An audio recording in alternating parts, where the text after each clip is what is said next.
Hi ಗೆಳೆಯರೆ, ಎಲ್ಲರಿಗೂ ನಮಸ್ಕಾರ. IPL 2025 GT ವರ್ಸಸ್ MI ಪಂದ್ಯದ ವೇಳೆ ನಡೆಯಿತು ದೊಡ್ಡ ಜಗಳ ಮತ್ತು ಹಾರ್ದಿಕ್ ಪಾಂಡ್ಯ ಮತ್ತು ಸಾಯಿ ಕಿಶೋರ್ ನಡುವೆ ನಡೆಯಿತು. ಹಾಗಾದರೆ ಸುದ್ದಿಯ ಸಂಪೂರ್ಣ ಮಾಹಿತಿ ಏನು? ಹೀಗೆ ಇದರೆಲ್ಲದರ ಬಗ್ಗೆ ಈ ವಿಡಿಯೋದಲ್ಲಿ ಸಂಪೂರ್ಣವಾಗಿ ತಿಳಿಸಿಕೊಡುತ್ತೇನೆ. ಆದ ಕಾರಣ ಈ ವಿಡಿಯೋ ಸಂಪೂರ್ಣವಾಗಿ ನೋಡಿ.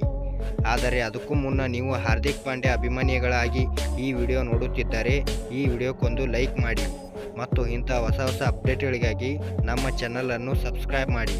ಹೌದು, IPL 2025 ಅಹಮದಾಬಾದ್ನ ನರೇಂದ್ರ ಮೋದಿ ಸ್ಟೇಡಿಯಂನಲ್ಲಿ ನಡೆದ IPLನ 9ನೇ ಪಂದ್ಯದಲ್ಲಿ ಮುಂಬೈ ಇಂಡಿಯನ್ಸ್ ನಾಯಕ ಹಾರ್ದಿಕ್ ಪಾಂಡ್ಯ ಹಾಗೂ ಗುಜರಾತ್ ಟೈಟನ್ಸ್ ಸ್ಪಿನ್ನರ್ ಸಾಯಿ ಕಿಶೋರ್ ನಡುವೆ ಜಿದ್ದಾಟ ಕಂಡು ಬಂದಿದೆ.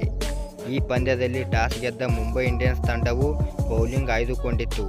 ಅದರಂತೆ ಮೊದಲ ಬ್ಯಾಟ್ ಮಾಡಿದ ಗುಜರಾತ್ ಟೈಟನ್ಸ್ ಪರ ಸಾಯಿ ಸುದರ್ಶನ್ 63 ರನ್ ಗಳಿಸಿ ಅರ್ಧ ಶತಕ ಬಾರಿಸಿದರೆ ಶುಭಮನ್ ಗಿಲ್ 38 ರನ್ ಗಳಿಸಿದರು.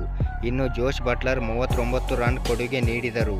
ಈ ಮೂಲಕ ಗುಜರಾತ್ ಟೈಟನ್ಸ್ ತಂಡವು 20 ಓವರ್ಗಳಲ್ಲಿ 8 ವಿಕೆಟ್ ಕಳೆದುಕೊಂಡು 196 ರನ್ ಕಲೆ ಹಾಕಿತು. ಇನ್ನು 197 ರನ್ಗಳ ಗುರಿ ಪಡೆದ ಮುಂಬೈ ಇಂಡಿಯನ್ಸ್ ತಂಡವು ಉತ್ತಮ ಆರಂಭ ಪಡೆದಿರಲಿಲ್ಲ. ಆರಂಭಿಕನಾಗಿ ಕಣಕ್ಕಿಳಿದ ರೋಹಿತ್ ಶರ್ಮಾ ಮೊದಲ ಓವರ್ನಲ್ಲಿ ಸಿರಾಜ್ಗೆ ವಿಕೆಟ್ ಒಪ್ಪಿಸಿದರು. ಇದರ ಬೆನ್ನಲ್ಲೇ ರಯಾನ್ ರಿಕ್ಲೆಟನ್ ರನ್ನು ಬೋಲ್ಡ್ ಮಾಡಿ ಮೊಹಮ್ಮದ್ ಸಿರಾಜ್ ಎರಡನೇ ಯಶಸ್ಸು ತಂದುಕೊಟ್ಟರು. ಈ ಹಂತದಲ್ಲಿ ಕಣಕ್ಕಿಳಿದ ತಿಲಕ್ ವರ್ಮಾ ಹಾಗೂ ಸೂರ್ಯಕುಮಾರ್ ಯಾದವ್ ಉತ್ತಮ ಜೊತೆಯಾಟದೊಂದಿಗೆ ತಂಡವನ್ನು ಆರಂಭಿಕ ಆಘಾತದಿಂದ ಪಾರು ಮಾಡಿದರು. ಆದರೆ ಆ ಬಳಿಕ ಬಂದ ಹಾರ್ದಿಕ್ ಪಾಂಡ್ಯ ರನ್ ಗಳಿಸಲು ಹೆಣಗಾಡಿದರು. ಅದರಲ್ಲೂ ಸ್ಪಿನ್ನರ್ ಸಾಯಿ ಕಿಶೋರ್ ಎಸೆತಗಳಲ್ಲಿ ಬಿಗ್ ಶಾಟ್ ಬಾರಿಸಲು ತಡಗಾಡಿದರು. ಇದೇ ವೇಳೆ ಕೋಪದಿಂದ ಬೌಲ್ನಂತ ನೋಡಿ ಅಶ್ಲೀಲವಾಗಿ ಬೈದಿದ್ದಾರೆ. ಇನ್ನು ಹಾರ್ದಿಕ್ ಪಾಂಡ್ಯ ನನ್ನನ್ನು ಗುರಿಯಾಗಿಸಿ ಅಶ್ಲೀಲವಾಗಿ ಬೈದಿರುವುದು ಕೇಳಿಕೊಂಡ ಸಾಯಿ ಕಿಶೋರ್ ನೇರವಾಗಿ ಹೋಗಿ ಹಾರ್ದಿಕ್ ಪಾಂಡ್ಯರನ್ನು ದಿಟ್ಟಿಸಿ ನೋಡಿದರು.